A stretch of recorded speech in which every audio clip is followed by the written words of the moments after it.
Sí, diga.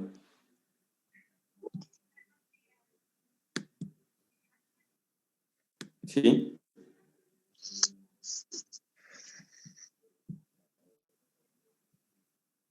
¿De qué se trata, oye?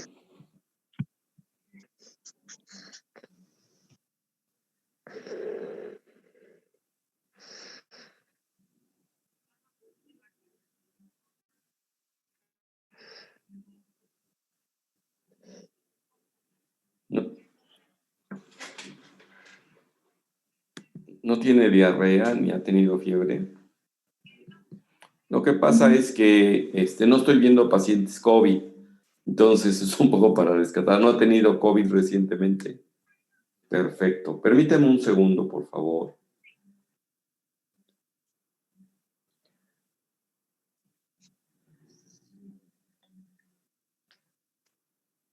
Lo podría yo ver el día mañana, si quieres. Tengo lugar a las. Déjame checar, porque ahora yo. Tengo lugar a las 11 y a la 1. ¿A nombre de quién? ¿Cobro?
Ya los dejé aquí con su ruidito, ¿verdad?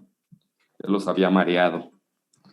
Lo que pasa es que como vivo de consultar y cuando me hacen citas no me queda otra más que hacerlas. Tengo a mi secretaria, pero está todavía no abren. Bueno, jóvenes. Las compañeras que todavía no pueden. Ya les estoy dando. Si les De pueden. hecho, ya están 32 en línea. Si hay alguien más, ahorita vamos poniéndonos las pilas. Lo que pasa es que me separé de la imagen para también no interferir con ustedes. Bueno, les había dejado un tanto de tarea checar los temas que les había yo enviado en este caso, de tumores benignos del hígado, ya habiendo pasado sobre quistes simples, sobre tumores quísticos y abscesos, que esos ya los vimos con más detenimiento. Y ahora la idea es que repasemos los aspectos característicos que tiene el adenoma, que tiene la hiperplasia nodular focal y que tiene el hemangioma, que son los tres que les he ubicado a ustedes para revisar por frecuencia. La verdad es que todos los otros epiteliales que les mencioné que están en un cuadrito prácticamente no los vemos. De las quísticas, la enfermedad de Caroli, etcétera, por ejemplo, aquí pues no tenemos prácticamente quistidatídico, afortunadamente. Pero pues si lo hay, pues ya tienen ustedes el conocimiento, ¿no? Entonces, quería yo preguntarles si tienen alguna duda o comentario para reforzar un tanto lo que veníamos viendo. Les decía yo que en el caso de tumores benignos del hígado, incluyendo el cáncer hepatocelular, que es el tema que creo que va a seguir, ¿no? Tumores benignos del hígado y cáncer de hígado, que es el que seguiría, ya después colelitiasis. Entonces, para cerrar, que estamos con, bueno, eso del retraso es relativo, no se angustien. Les decía yo que tenemos un colchón al final del curso, que lo había yo puesto como de casos clínicos, y tenemos la opción de meter casos clínicos, va a estar de maravilla, y si no, pues no pasa nada. Si eventualmente me quedara algún tema pendiente, no tengo problema en, sin costo alguno para ustedes, revisar el tema que pudiese faltar al final del curso. Que no se trata de eso, se trata que dentro del curso ya tengamos cubierto todo el temario que yo había propuesto desde el principio del semestre.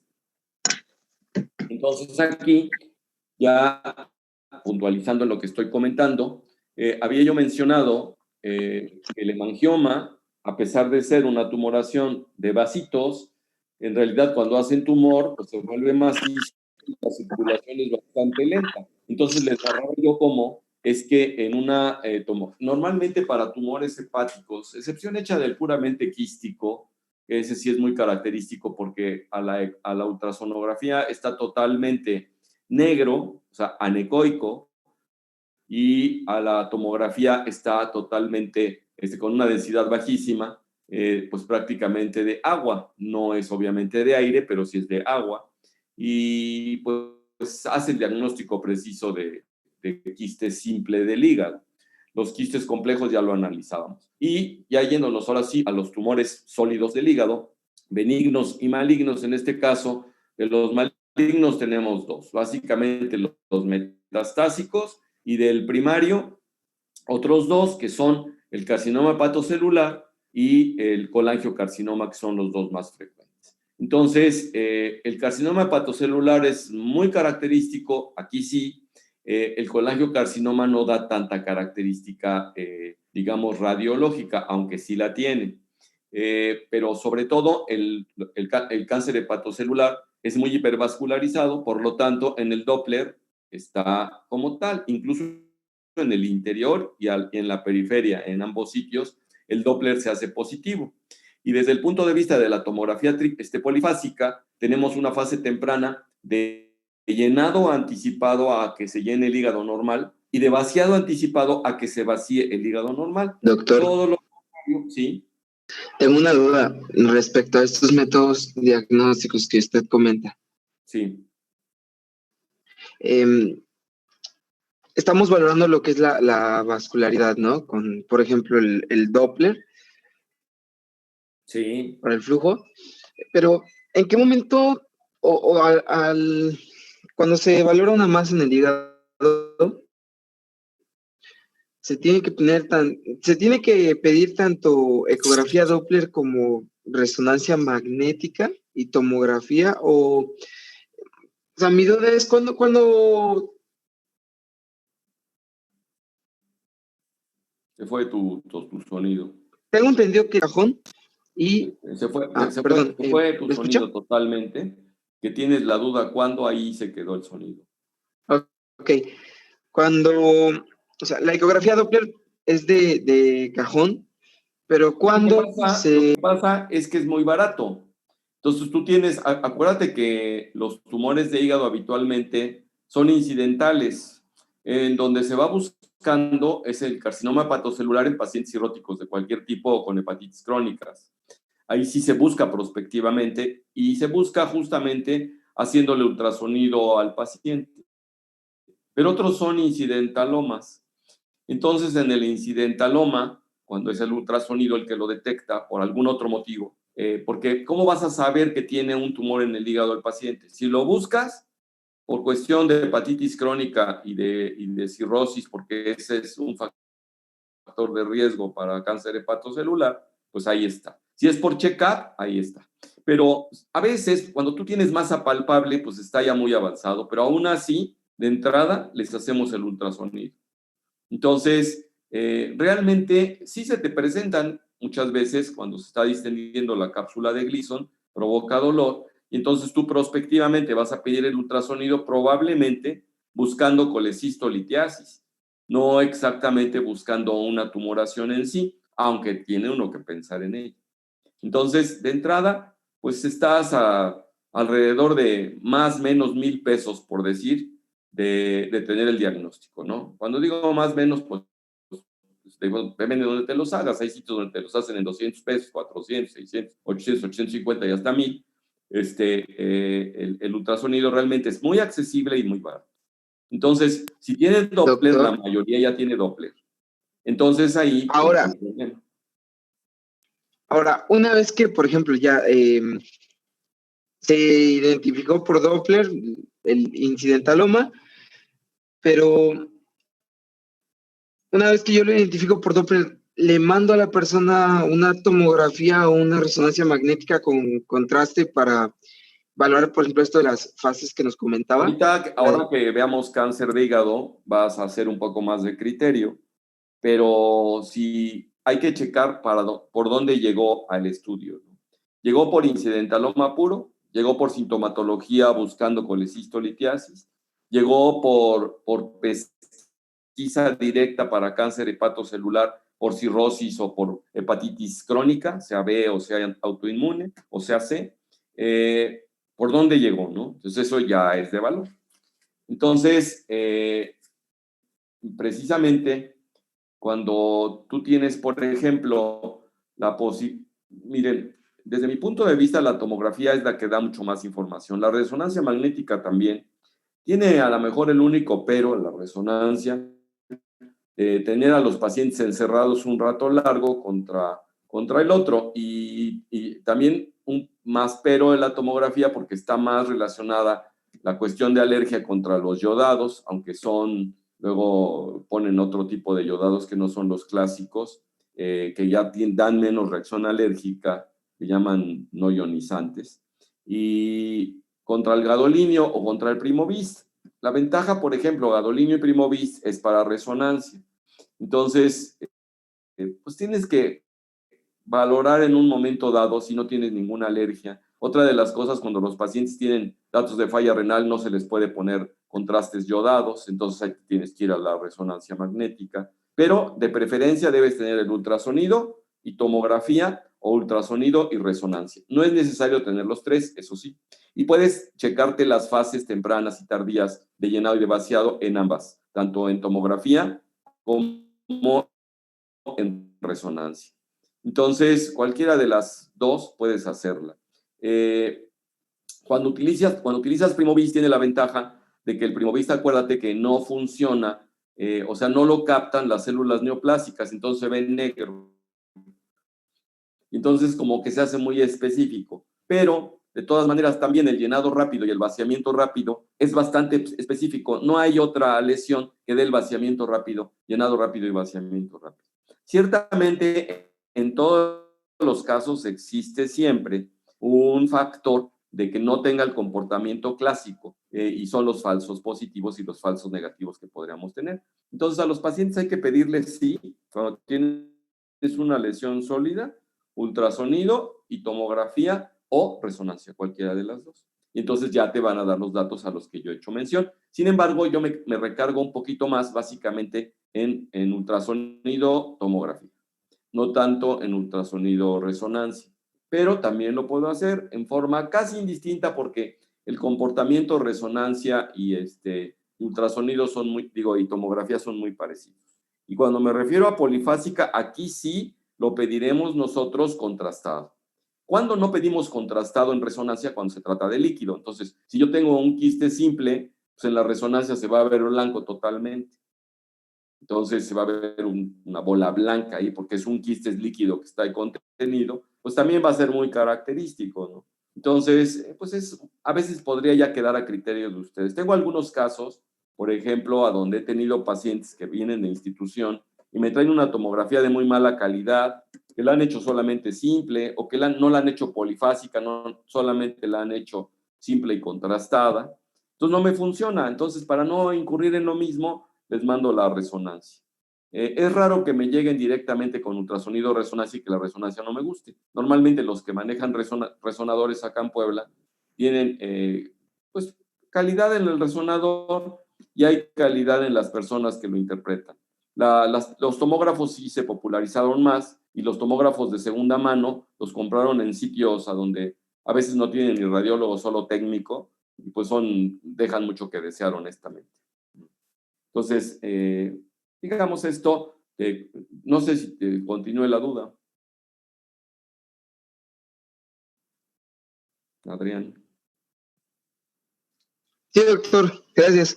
Okay. Sí. Queda contestada. Bueno, entonces, regresando a la cuestión, por ejemplo, de la hiperplasia nodular focal, tiene una característica, pero bien típica, ¿no? Que es la cicatriz central. Sin embargo, a veces la cicatriz central no se ve exactamente, digamos, en pacientes que tienen tumores y en la parte central se necrosan, porque normalmente los tumores están con circulación de la periferia. Por cierto, ya no lo mencioné, pero ahorita les menciono que la mayoría de tumores metastásicos son hipocaptantes, no tienen tanta circulación portal en este caso, tienen un poco más arterial, pero aparecen con mucha frecuencia hipodensos, o sea, son como hipocaptantes, por decir así. Entonces, de las imágenes que yo les mandaba, por ejemplo, ahorita les voy a mostrar, vamos a ver, bueno, de lo que les tenía yo de hiperplasia nodular focal, ¿no? Voy a ponerles ahorita imagen de lo que traemos en nuestra plática. Entonces, una de las cosas que menciono aquí, que les anoto, es la cuestión de que está como que son arterias anómalas y traen un componente fibroso, y les pongo en rojo. ¿Ya tienen imagen? Ya, doc. ¿Ven que dice hasta acá abajo cicatriz estrellada central? Entonces, como todos los tumores benignos aquí es mucho más frecuente en mujeres, incluso aquí es de 6-1 la relación. Aquí no se relaciona con anticonceptivos y no se relaciona con malignidad, afortunadamente. Acá pueden ustedes ver la lesión y observen ustedes aquí, entre comillas, la lesión central, porque ustedes quisieran ver un círculo perfecto y en el centro ver la cicatriz. Puede estar un poco excéntrica, pero se conoce como cicatriz central. Se asocian un 20% de hemangiomas, y tanto hemangiomas como hiperplasia nodular focal no suelen operarse, suelen manejarse en forma conservadora. Y de hecho, digamos, la indicación estaría en función de la sintomatología que pueda tener el paciente, o que en un momento dado nos esté dejando todavía duda razonable con respecto a los tumores de hígado malignos, sea metastásico o sea primario, el hepatocelular o el colangiocarcinoma. Entonces, insistiendo un poquito sobre los tumores malignos, les decía yo que la parte central luego se encuentra sin circulación y genera la impresión de ser una cicatriz central sin serlo, ¿no? Y además, ciertamente una de las cosas que va a pasar con la hiperplasia nodular focal sí tiene la característica típica esta luego le llaman, acuérdense ustedes que cuando vemos Doppler, el Doppler lo puede poner el ultrasonografista en azul rojo y aquí lo puso en amarillo rojo. Entonces es bien evidente cómo es que está la lesión. Acá la tienen, en la parte simple, acá la tienen. Y pues no se alcanza a apreciar perfectamente bien la cicatriz central, pero la hipervascularidad y la disposición radial sí nos permite pensar que se trata de una hiperplasia nodular focal. Si se ve claramente en la parte central, incluso por acá, por el ultrasonido, pues puede estarse apoyando bastante, ¿no? También no tiene ausencia de cápsula. Déjenme ver por acá, a ver si porque se me pasó ahorita, si teníamos otra. Bueno, aquí ya son las tomografías y la tomografía esa sí es muy clásica, ¿no? Entonces, en simple se ve una masa hipoisodensa con cicatriz central, que es todavía de menor densidad. Fíjense, en el 30-60% de los casos, o sea, no todos lo dan. Cuando hablamos de clásico, pues es que se va más a 60%. En la fase arterial tiene un realce importante, pero la cicatriz hipodensa ahí existe. Hasta acá probablemente no podríamos diferenciar entre una hiperplasia nodular focal o un carcinoma hepatocelular con una necrosis central. Pero en la fase venoportal, la diferencia de la densidad disminuye y se torna isodensa, pero no rápido. Y el carcinoma hepatocelular sí lo hace rápido.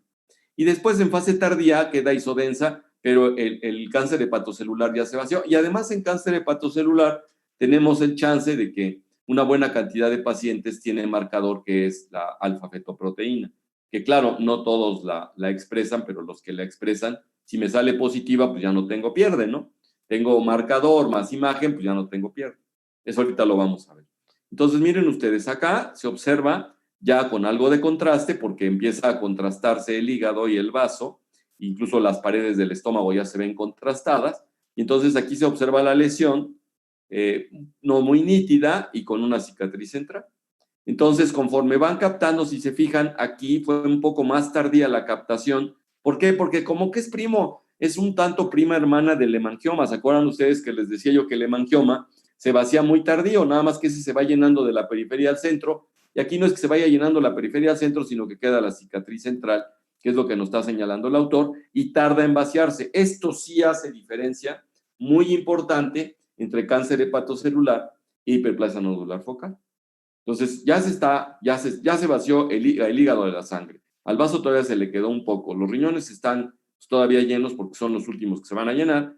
Y acá tienen ustedes la imagen y con su cicatriz central. Entonces, esto es lo que sí haría el diagnóstico, digamos, preciso al respecto, ¿no? Acá tenemos otra que pues vendría siendo la misma en las diferentes fases, es la misma lesión. Y entonces acá tienen ustedes esta lesión que aquí ya estaba un poco más tardía, y observen ustedes. Aquí otra vez se vuelve a perder, entonces ya no hay más. Entonces, en el caso de la resonancia magnética, pues también tiene una buena sensibilidad y especificidad. No sé si les puse la de la tomografía. Sí, 30, 60, no les puse la especificidad, pero anda un poco más o menos similar a esta. Y pues es muy buena, la verdad. Entonces se ve isointensa aquí, con una cicatriz hipointensa, también ahí en el centro. Y en T2 se ve hiperintensa o isointensa con cicatriz hiperintensa. Esta sería una T2, yo creo, porque se ve hiperintensa la parte central.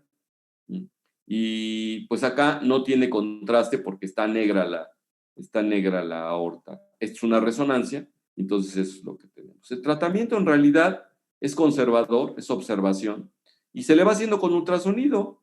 Eso de cada 3, 6 meses no, sino que al principio a los 3, luego a los 6, no cada, sino vamos a cambiarle y vamos a poner a los 6, y 6 meses, y después cada 1 a 2 años, ¿no?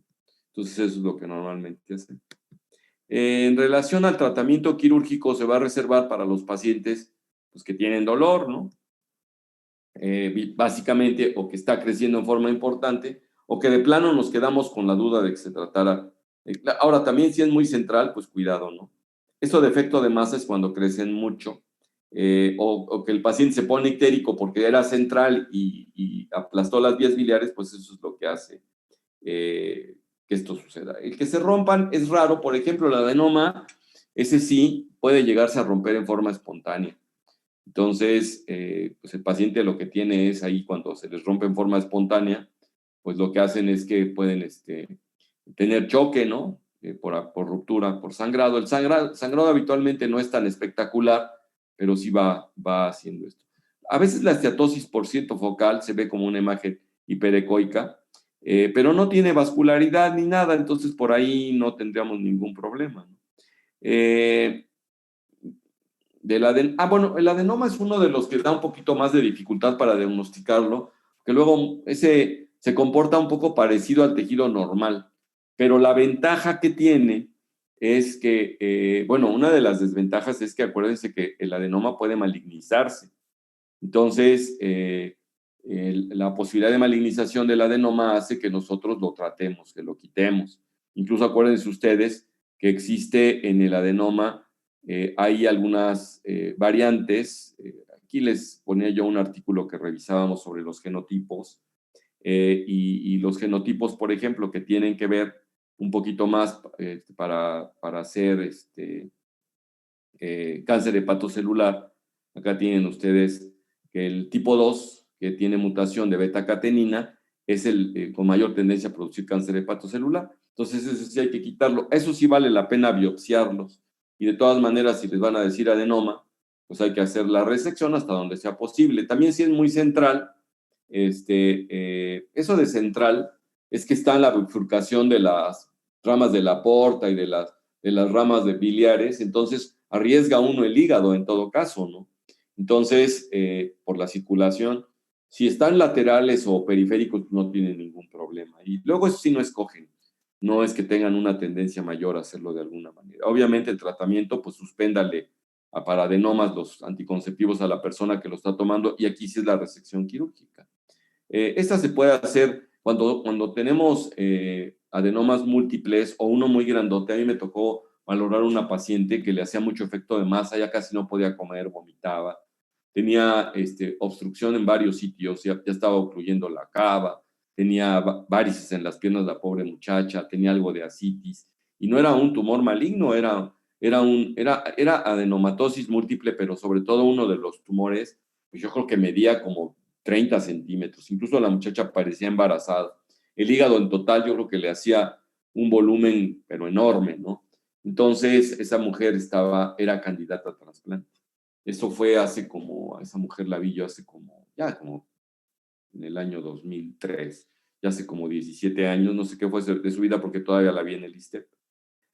Bueno, hasta aquí vamos a dejar los tumores benignos del hígado. No sé si quieran ustedes comentar alguna cosa en estos 2 minutos que nos quedan para las 9:30, porque tengo media hora para ver cáncer de hígado. No, no es cierto. El cáncer de hígado es un tema un poco más largo. Hay que verlo un poco más con calma. ¿No?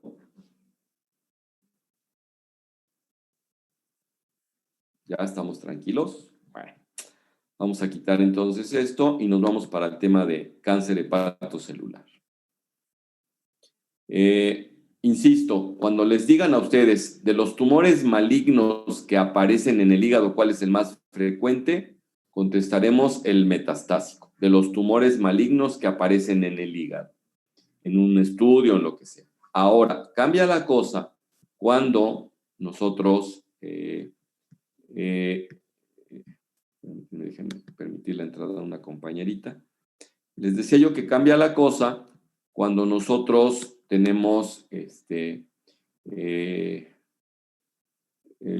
la pregunta sería, ¿cuál es el tumor primario más frecuente del hígado? Entonces sí, directo a decir carcinoma hepatocelular, porque ocupa como el 85% de los tumores malignos del hígado. Y el otro pequeño porcentaje de tumores primarios, insisto, primarios, que nazcan ahí, es el colangiocarcinoma. Y el colangiocarcinoma puede existir en los conductillos, porque de ahí proviene, en los conductillos de intrahepáticos, pero también en los extrahepáticos. En la confluencia del hepático derecho con el izquierdo, cuando se hacen tumores ahí en la vía biliar, se les conoce como tumor de Klatskin con K, Klatskin 2K, Klatskin con N al final. Y puede haber también un colangiocarcinoma del colédoco y puede haber un colangiocarcinoma cercano a la ámpula de Vater, ¿no? Incluso en la porción intrapancreática del colédoco. Ese tumor es uno de los tumores que se considera periampular de la vía biliar. Acuérdense ustedes que la ámpula de Vater está allá donde confluyen el colédoco y el virsum, y se ve ahí la papila, se ve ahí una especie como de pezoncito en el duodeno, en la parte que se conoce como mesial, que da hacia la cabeza de páncreas, en la mucosa ahí donde se ve que se asoma, ahí es donde se hace la CEPRE, justamente. Entonces, todos los tumores que estén a 2 centímetros alrededor de la ámpula de Vater se consideran como periampulares. Entre los que se encuentran el cáncer de la cabeza de páncreas, el cáncer de colédoco, distal, por supuesto, el cáncer de duodeno, proximal a la papila, porque si está ya hacia la cuarta porción del duodeno, muy cerca del píloro, en la parte superior, a lo mejor no sería un periampular. Y por último, la propia ámpula de Vater puede dar un cáncer, entonces el cáncer ampular en sí se considera dentro de los periampulares. No sé si tengan ustedes algún comentario o pregunta de lo que hayan repasado sobre lo que es el cáncer hepatocelular.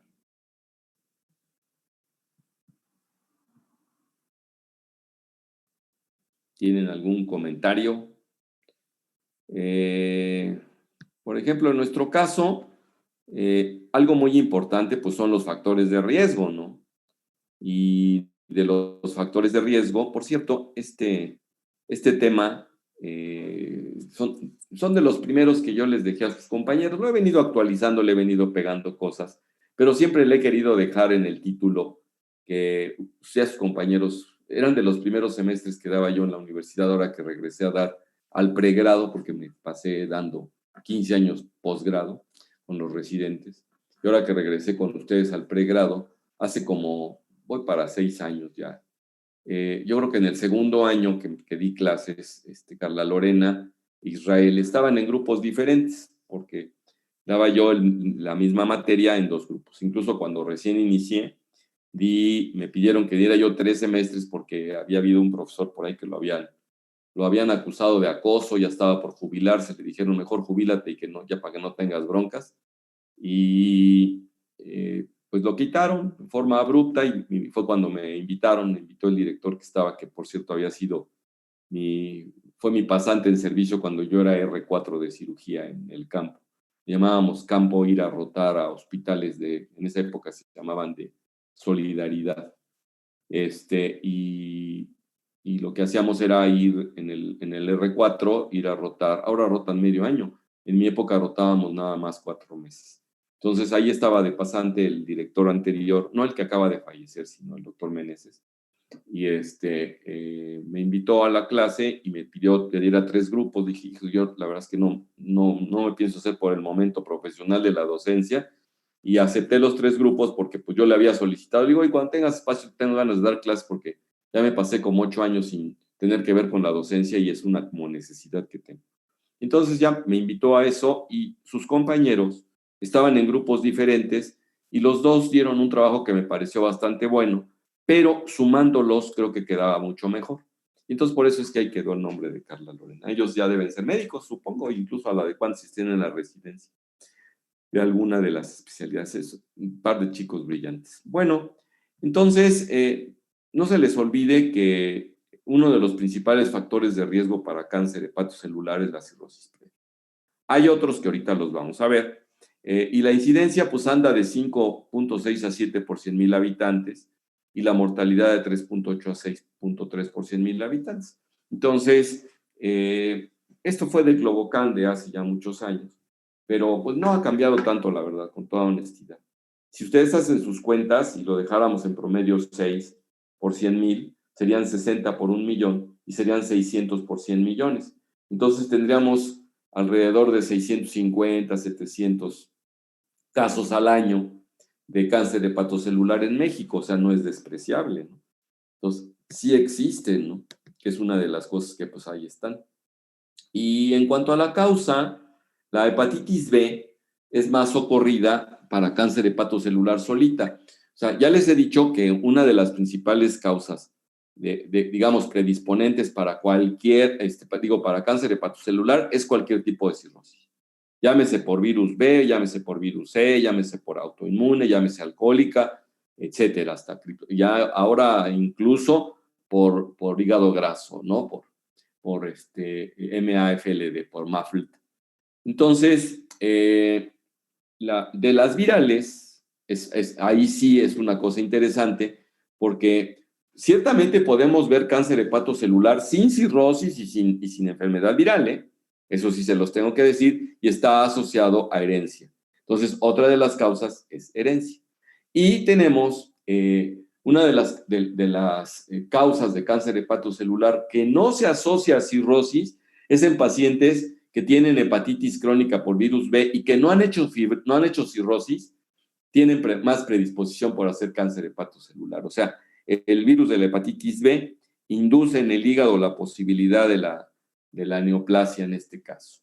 De las drogas y toxinas, ahí ven ustedes que está el alcohol y algunas otras sustancias. El tabaquismo, entre otros, dicen aquí, pero el tabaquismo tiene que ver con prácticamente todas las neoplasias del organismo, y no se diga con las cuestiones vasculares, y no se diga con infarto, y no se diga con pérdidas de miembros por isquemia periférica, etcétera. Pero pues el ser humano es así, le gusta fumar y sigue fumando, y pues yo creo que no nos tenemos que romper mucho la cabeza cuando decimos que el que por su gusto muere, hasta la muerte le sabe, ¿no? Porque luego solía yo decirles, no me lo van a creer, muchachos, pero todavía hay gente que fuma. Y lo interesante del caso es que en nuestro ambiente de salud, ¿no? Entonces, bueno, pues cada quien. Está la esteatopatitis no alcohólica, que había yo mencionado, que ahora que ya la ubicamos como MAFLD, como MAFLD. Esto de la diabetes, aunque lo están poniendo como posibilidad, pero no lo solemos ver tanto, afortunadamente, y algún otro tipo de problemas. El hipotiroidismo lo están asociando, pero yo más bien lo asociaría eventualmente con obesidad, con sobrepeso y con la posibilidad de ser esteatohepatitis.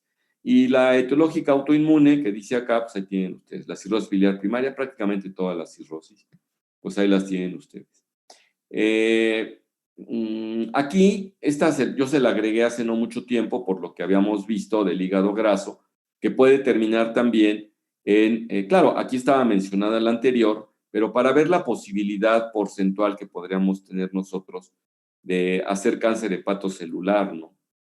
Entonces, alto riesgo de obesidad general, al diagnóstico, prevalencia y progresión. Bueno, aquí puse lo de la cirrosis, pero me faltó ponerles, y estas sí se las mostró Marifer ahora porque se la pasé incluso y ella la tomó de ahí, de la posibilidad de tener cáncer pues aquí está, claro que sí, progresión de esteatohepatitis no alcohólica, carcinoma hepatocelular, 2 a 5% por año aumenta la posibilidad, ¿no?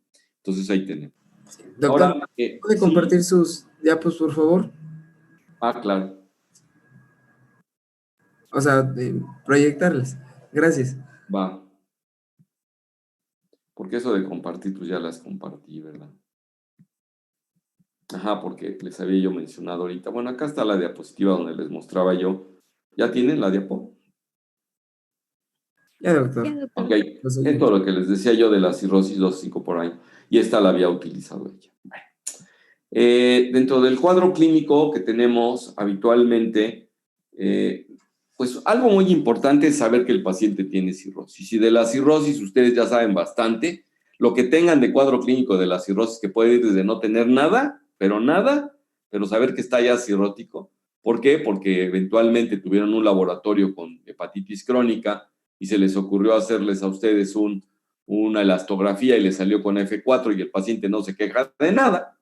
Bueno, pues entonces puede irse desde asintomático a dolor en el hipocondrio derecho. Aquí la pérdida de peso, si se fijan, nos la están poniendo de 30 a 71%, y debilidad, esas dos cosas. Pero pues hay un porcentaje, los que lo ubican en 34, 66% no tienen ningún síntoma. Los que lo ubican en 22, 78% no tienen ningún síntoma. Entonces, puede o no dar. Esto de la saciedad temprana es cuando ya hace efecto de más el tumor, porque otra cosa no. Este es un tumor que no suele producir mucho factor de necrosis tumoral, que yo pienso que ese factor de necrosis tumoral es el que produce más la pérdida del apetito y por lo tanto pérdida de peso. Entonces es lo que tenemos. La distensión abdominal es cuando los pacientes están con efecto de masa, que ya tienen un tumorzote, o que acompañado a su cirrosis, porque una de las causas de descompensación más importantes de la cirrosis es la aparición de un cáncer hepatocelular. Incluso hace poco perdí un tío que tenía sabía yo que estaba cirrótico y de repente hizo cáncer hepatocelular, no avisó, se fue a vivir con uno de mis primos, estaba en Saltillo, y según yo, porque me decía, no, sí, ¿qué te ha dicho el doctor? No, pues que voy bien, y nunca lo había ido a ver, y le digo, oye, ¿qué les decía el doctor Bosques? Me dice mi primo, estábamos en el velorio. Doctor Bosques, no, pues ni lo conocí, ¿por qué? Sí, pues le dije a mi tío que lo llevaras a Monterrey para que te viera ahí de Saltillo, está cerquita, y el doctor Bosques es una eminencia en esto. ¿Y qué onda? Dice, no, pues nunca lo fue a ver. Le digo, pues yo creo que le daba pena que le dispararas la consulta y te molestaras. Y pues en eso quedó. Entonces, acá tienen ustedes algunos otros datos que más bien están asociados a cirrosis que en sí al tumor, al cáncer hepatocelular. Entonces, una cosa muy importante es que el mejor marcador tumoral que tenemos para cáncer hepatocelular es la alfa-fetoproteína, pero la desdicha de que solamente el 50 al 65% lo expresa, o sea, cuando lo expresa está. Pero si no lo expresa, pues ¿qué vamos a hacer, no? O sea, eso no lo descarta, claro. Aquí ya tendrías otras opciones. Precisamente por eso, la forma de diagnosticarlo puede ir desde biopsia y en un momento dado pudieras ni siquiera tener biopsia para poder hacer el diagnóstico. Lo que se le llama criterios de no biopsia para tener cáncer hepatocelular. ¿Qué les iba yo a comentar? Se me pasó, ya me acordé. Dentro del cuadro clínico se mencionaba ictericia. Entonces, cuando el tumor asienta en la parte central, entonces llega a bloquear los conductos biliares y el paciente se pone ictérico. Eso sí hay que tomarlo en cuenta. De las pruebas de funcionamiento hepático, lo que más constante vemos elevado con la presencia de cáncer hepatocelular es básicamente la gamma-glutamiltransferasa. Si ustedes tienen un paciente que no tiene ictericia, tiene elevadas las transaminasas porque trae hepatitis crónica, pero tienen una gamma GT de 400 o 300, sospéchese que no tenga el paciente cáncer hepatocelular. Ciertamente pudo haber sido una borrachera de los días previos, también se eleva la gamma GT, por cierto, sin que se eleven otras cosas. El ultrasonido tiene una sensibilidad del 60% y una especificidad del 90%. Y la cosa es que cuando los pacientes tienen ya cirrosis, acuérdense que está multinodular, incluso en la primera lámina que muestran aquí sus compañeros, se ven varios nódulos y algunos medio crecidos, y aquí nos están mostrando uno preponderante que pudiera ser un cáncer hepatocelular. Pero ¿a poco puede no haber un cáncer hepatocelular que sea del tamaño de los otros nódulos? Sí, sí puede haberlo. Y entonces eso es un lío. Entonces ahí cuando tengan dudas, cuando tengamos pacientes con nódulos grandes, pues pídasele alfa-fetoproteína, sabedores de que de 35 al 50% va a haber el cáncer y no lo vamos a poder ver. Entonces, si vamos a suponer tenemos nódulos grandotes, por un lado, y por otro lado está la alfa-fetoproteína negativa y estoy sospechando que tenga cáncer hepatocelular, ahí es a donde aplica entonces la imagen, digamos, la tomografía computarizada. Claro que si son nodulitos de 1 centímetro, pues no los vamos a ver acá y ni lo vamos a sospechar. Pero ¿qué pasa si son nodulitos de 1 centímetro y tenemos alfa-fetoproteína de 700? Pues uno de esos nodulitos es maligno. Y bueno, hay que irse a asomar, entonces, mediante tomografía, cuál es el que va a dar, y a lo mejor si queremos más certeza, ahorita valdría la pena, en este caso en específico que les estoy diciendo, aquí sí utilizar la resonancia para que nosotros podamos, con PrimoVist, para que veamos el sitio donde no capta, y ahí va a estar justamente. De otra manera, vamos a esperar que se llene rápido y se vacíe rápido, y que lo podamos ver, pero si es chiquito, se nos pudiera escapar, entonces a lo mejor es uno u otro. O sea, yo creo que no habría problema con eso.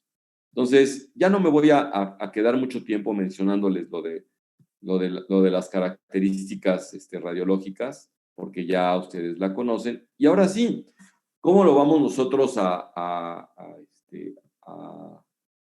cómo vamos a estudiarlo? Y acá tenemos, por ejemplo, una lesión focal en un hígado con cirrosis, si es menor de 1 centímetro, mayor de 1 centímetro, mayor de 2 centímetros.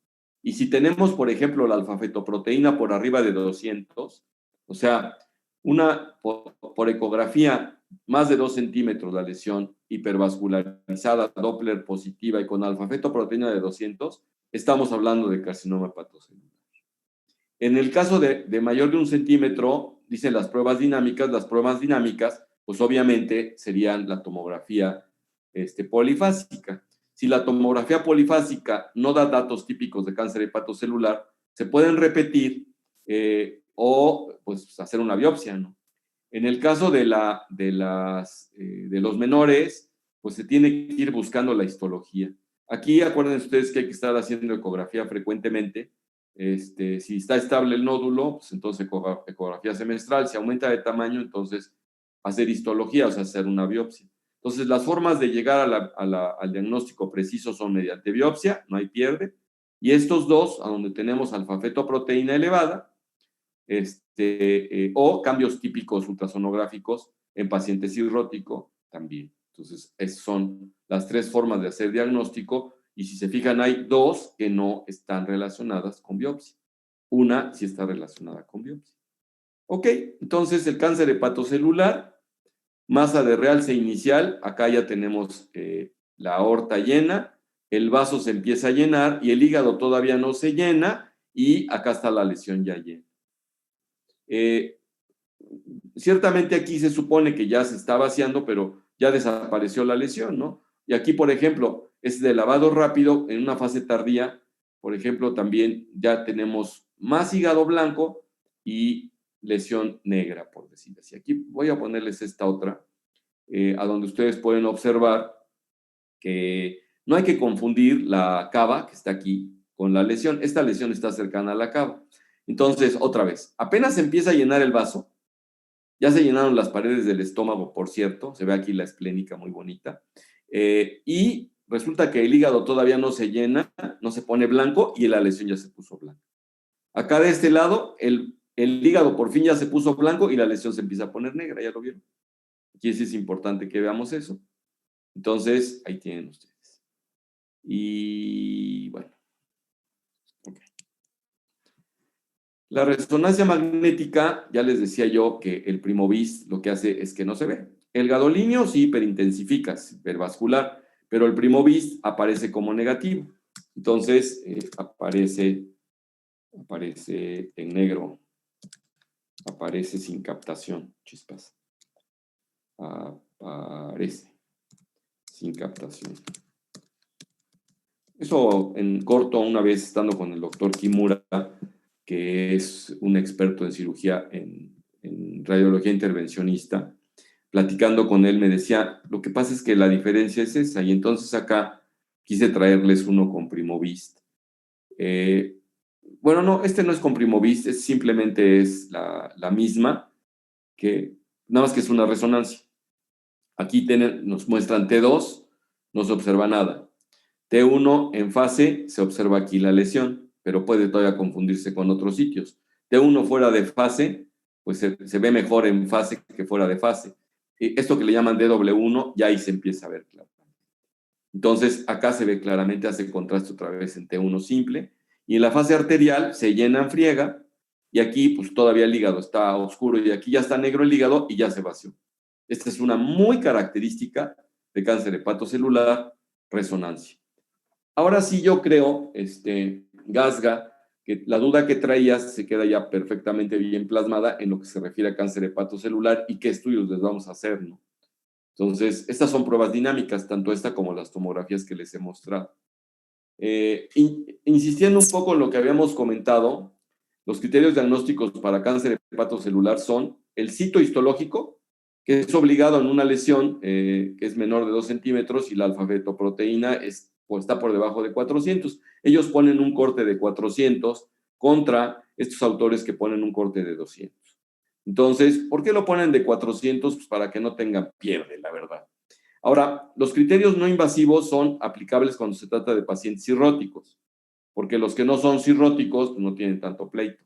Entonces, el criterio radiológico es una lesión focal mayor de 2 centímetros, con dos técnicas de imagen, llámese ultrasonido Doppler más TAC, polifásica, o ultrasonido Doppler más resonancia, y si es con Primovis, pues no hay pierde. Es como muy específico. Y el criterio combinado es una lesión focal mayor de 2 centímetros con hipervascularización arterial asociados a niveles de alfa-fetoproteína mayor de 400. O sea, si nosotros tenemos dos métodos de imagen, ya podemos estar haciendo diagnóstico, o un método de imagen, pero con alfa-fetoproteína elevada. Entonces, estos dos son los métodos que nos van a dar el diagnóstico para que no tengamos pierde por ahí, ¿no? Entonces, bueno, hasta ahí está la cosa. una vez que tenemos el diagnóstico de cáncer hepatocelular y de cualquier tipo de cáncer hay que tapificar. Entonces, la mejor manera de tapificar en la actualidad el cáncer hepatocelular contra lo que sería la mayoría de tumores, la mayoría se tapifican por TNM. Este no es la excepción. Tenemos nuestra clasificación TNM de la American Joint Committee on Cancer, de la AJCC, que es la que es American Joint Committee on Cancer. Entonces, pues tenemos los estadios y demás, pero prácticamente la que más se utiliza en la actualidad es la tapificación de Barcelona. Esta se conoce como la de la Clínica de Barcelona, que del Hospital Clínic, ahí es donde trabajaba el doctor que la propone, y pues la tenemos de la etapa 0, la A, B, C y la D. Entonces, originalmente se utilizaba para hacer las etapificaciones la escala funcional, la escala de Child-Pugh y la escala de Okuda. Entonces, acá les tengo esta, cuando se utilizaba Okuda, Child-Pugh. Esta ya ha pasado de moda. Entonces, no utilizamos más la de Okuda. Pero, pues por si las moscas, para que no se les olvidara o para que supieran de qué se trataba, porque de repente leen ustedes artículos al respecto, pues tenemos nosotros que Okuda decía que los factores de riesgo mayores para cáncer hepatocelular era que el tamaño del tumor fuera menor de 50 o mayor de 50, que hubiera ositis, que la albúmina estuviera baja o no, y la bilirrubina también, y daban un punto, y entonces pues, los que completaban acá, pues los 4 puntos eran los que tenían peor pronóstico. Sobre todo que decían tamaño del tumor más de 50%. Pasó de moda porque en realidad otro de los tumores del aparato digestivo sólidos, que sí tiene que ver con el tamaño del tumor, es el cáncer hepatocelular. O sea, sí se ha visto que si el tumor es mayor, de mayor tamaño, pues le va a ir peor al paciente. Incluso no los aceptan para trasplante de hígado. Está la clasificación de Child-Pugh, que ya hemos visto aquí con ustedes, no me voy a entretener en verla. Y está la escala funcional, que esa sí no la hemos analizado. Yo espero que ustedes ahorita estén en estadio 0 funcional, porque el estadio 0 funcional es que están siendo capaces de hacer todo, y el estadio 5 pues son pacientes moribundos. Si nos vamos al estadio 4, es completamente discapacitado, no puede llevar a cabo ningún cuidado personal, totalmente confinado a una cama o una silla. Entonces, si nosotros nos vamos acá y tenemos estadios funcionales mayores de 2, por ejemplo, aquí el estadio funcional es de 0 a 2 y aquí es de 0. ¿Qué quiere decir? Que pues cuando muy fregaditos, es que todavía anda ambulatorio y que es capaz de hacer todos sus cuidados personales, pero es incapaz de llevar a cabo cualquier actividad laboral, pues levantado y caminando más del 50% de las horas de vigilia. Hasta acá todavía se les admite como para poder, no se les admite, sino se les ubican en estadios más tempranos. Entonces, ok, vamos a analizar ahora nuestra escala de Barcelona, grosso modo, y aquí van a estar incluidos unos criterios que se conocen como de Milán. ¿Por qué? Porque se ha visto que para cáncer hepatocelular se vale el trasplante de hígado y a los pacientes les va muchísimo mejor si es que cumplen con los criterios de Milán que si nada más se les diera algo de quimioterapia. Una de las ventajas de esta tabla, que se ha hecho muy popular, es que muestra los estadios y abajo muestra la propuesta de tratamiento que tienen y el pronóstico. Entonces se consideran etapas tempranas hasta a donde el tratamiento se considera curativo entre comillas, 30-40%, y la sobrevida a 5 años anda oscilando de 40-70%. O sea, quiere decir que todavía a 5 años un paciente que ha tenido un cáncer hepatocelular está viviendo a los 70% a los 5 años, pues es maravilloso. Va cambiando el asunto cuando ya tenemos etapa B, a donde la sobrevida a 20 meses ya es un poco más baja, y en estadios avanzados a donde definitivamente pues ya es mucho más baja. Y pues estos pacientes pues, son pacientes moribundos. Entonces, si tenemos un Child-Pugh elevado, tenemos etcétera, pues ya tenemos ahí a los pacientes moribundos. Por cierto, los que tienen también quirúrgica conmigo, que les voy a hacer exámenes ahorita, pues van a tener bien fresco este tema. Ya lo vimos nosotros ahí con un caso clínico. Bueno, nos vamos a quedar hasta acá porque tengo examen con sus compañeritos y les tengo que subir el examen. Y si tienen dudas, se soplan las 25 diapositivas que nos faltan y ahí me avisan. Cuídense, nos vemos mañana. Hasta luego, doctor. Hasta mañana, doctor. Bye.